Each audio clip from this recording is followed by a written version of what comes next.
नमस्कार, मैं विकास कुमार आप सबका हार्दिक स्वागत करता हूं तर्क द लॉजिक में। आज हम चर्चा करने वाले हैं एक ऐसे टॉपिक पर जो आजकल सोशल मीडिया में और हमारे समाज में काफ़ी तेज़ी से फैल रहा है। कहानी है एक ऐसे व्यक्ति जिनका कि नाम आलोक है, उनकी पत्नी ज्योति, जिनको वो पढ़ाकर एसडीएम बनाने के लिए भरपूर मदद करते हैं, जबकि उनके पति एक सफाई कर्मी होती हैं और एसडीएम बनने के बाद वो अपने कलीग वगैरह के साथ ही प्रेम प्रसंग में अपने पति को भी धोखा देने लगती है।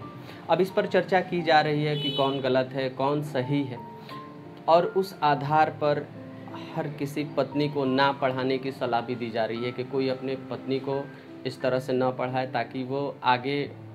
निकलकर अपने पति को ही धोखा दे दे। ज्योति के द्वारा किए गए इस कार्य की सराहना या समर्थन तो कोई नहीं करता, उसका सब कोई विरोध ही कर रहे हैं, क्योंकि जिस तरह से उसने अपने पति के विश्वास को तोड़ा है और उस आधार पर वह कार्य किया है जिससे कि आने वाले समाज में लोग हो सकता है कि वैसी चीज़ें देखकर अपने पत्नियों को ना पढ़ाने की बात सोचें, और ख़ासकर ऐसे बहुत सारे विचार सोशल मीडिया में चल भी रहे हैं। मैं उसी पर हम बात करेंगे, कितना जायज़ है इस तरह की बात कहना कि ज्योति के किए हुए कारनामे का फल या उसके किए हुए इस काम की वजह से बहुत सारी पत्नियों को आगे भी भुगतना पड़ सकता है।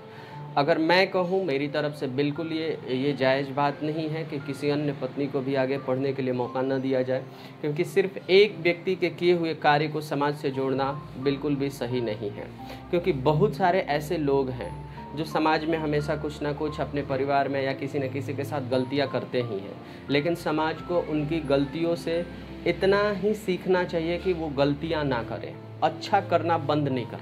करना चाहिए, और यही सीख हमें भी लेना चाहिए। लेकिन ये एक व्यक्ति के किए हुए गलती को आज सोशल मीडिया में इस तरह से प्रसारित और प्रचारित कर दिया गया और इस तरह से इस बात को आगे बढ़ाया ताकि आने वाला कोई भी पति अपनी पत्नी को पढ़ाने की बात न सोचे, और यह बिल्कुल भी सही नहीं है। एक पति भी अपनी पत्नी के साथ बहुत तरह के जाति या आप दहेज प्रथा से भी जुड़े बहुत तरह की ऐसी घटनाएं सुनते होंगे जिसमें पत्नी को भी जला दिया जाता है, प्रताड़ित किया जाता है उसके परिवार में।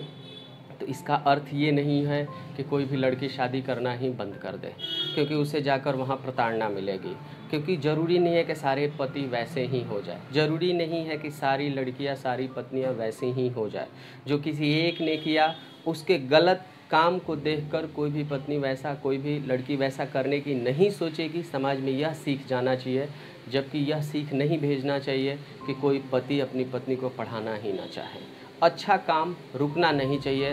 बुराई जो होता है, जो गलत होता है, उसको छोड़ने की सीख समाज में फैलनी चाहिए। तो ये कहना कि अब के बाद कोई भी पति अपनी पत्नी को न पढ़ाए, ये बिल्कुल गलत है,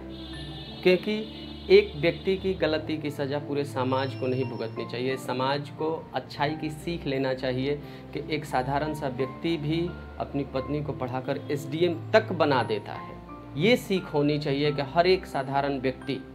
ऐसा करने की सोचे, लेकिन ये सीख समाज में नहीं जानी चाहिए कि एक एसडीएम बनने के बाद वो अपने पति को किसी प्रेम प्रसंग में छोड़ देती है। आजकल अगर देखा जाए तो ऐसा लगभग 80 से 90% केसेज होते ही हैं, भले उनकी शादी नहीं हुई हो। बहुत सारे लड़के लड़कियां अगर एक दूसरे से प्रेम करते हैं तो ज़रूरी नहीं है कि वो उसी से शादी भी करते हैं, वादा और बहुत सारी चीज़ें तो करते हैं कि हाँ हम साथ रहेंगे, साथ निभाएंगे या शादी करेंगे, लेकिन आने वाले में समय में परिस्थितियों और अलग अलग चीज़ों की वजह से ये चीज़ें सही नहीं रह पाती है और मैक्सिमम लड़के लड़कियां अलग हो जाते हैं और फिर एक लड़का दूसरी लड़की के साथ और एक लड़की दूसरे लड़के के साथ रिलेशनशिप में आगे बढ़ जाते हैं। मुझे लगता है आपको हमारी बात समझ में आ गई होगी। अपने लाइक कमेंट करके हमें सुझाव ज़रूर दें और हम मिलते हैं फिर अगले वीडियो में। तब तक के लिए बहुत बहुत धन्यवाद।